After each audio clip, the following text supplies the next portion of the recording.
Joining me now is Democratic Senator Mazie Hirono of Hawaii. She testified at that hearing today. She's had some health care battles of her own since she was diagnosed with kidney cancer. Senator, thank you for joining us. And we mentioned your own personal health story. You talked about that today in your testimony. I think a lot of people who heard that just are wondering just how are you doing right now? I'm feeling fine, not out of the woods, but you know, it very much is an issue that affects all of us. And when I say that we are all one diagnosis away from a serious illness, I certainly learned that in my own experience. But the point here is that, yet again, the Republicans are trying to ram through a bill that impacts 1/6 of our economy, millions of people in our country, with one hearing. I think it's just such a huge disservice. I cannot even begin to tell you all the damage that this bill is going to do to the people of our country. Let me ask you, as a political matter, Democrats last week started sounding the alarm on this, saying Republicans are taking another pass at it. When John McCain said he was a no at the end of last week, it looked like that might be it. Now they've put these revisions in place. Just as a political matter, you're watching this, trying to see if they can get enough Republicans on board to pass this. These changes they've made, has that brought them closer, do you think, to getting the Republicans they need to pass this?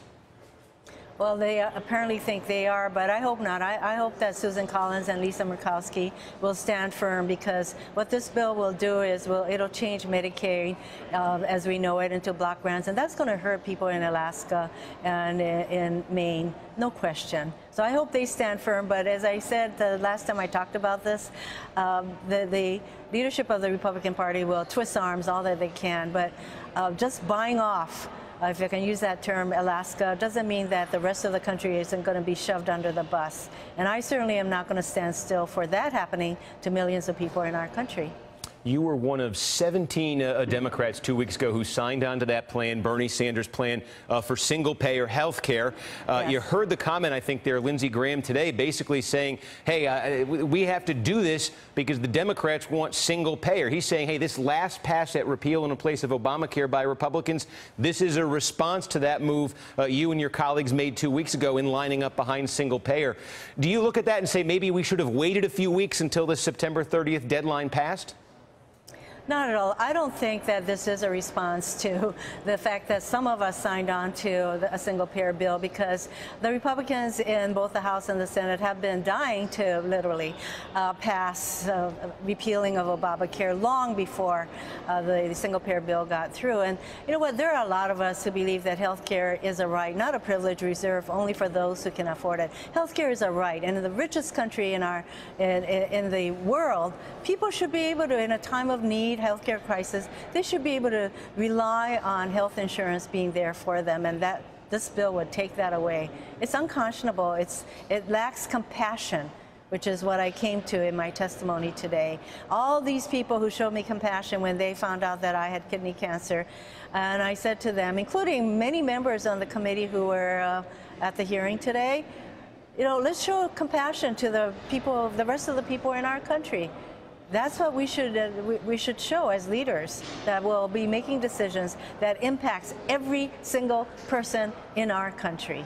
Let me ask you about this longer-term goal of single-payer. Again, signing on with that plan, 17 Democrats on board with Bernie Sanders on single-payer. In his presidential campaign last year in the Democratic primaries, when Bernie Sanders was talking about single-payer health care, Hillary Clinton's criticism of him was, hey, I don't want to be talking about single-payer because single-payer means we get rid of Obamacare. We should be focused on trying to make Obamacare work, not on ripping it up and going with something new. I'm curious right now, in this current fight, on the one hand, you're arguing for single-payer. On the other hand, you're arguing against Republican repeal and replace on the ACA. Is there a challenge here, though, when you're saying you want single-payer long-term? Is that an implicit criticism of Obamacare? Is that a statement that Obamacare, in your view, is not sustainable in the long term? No.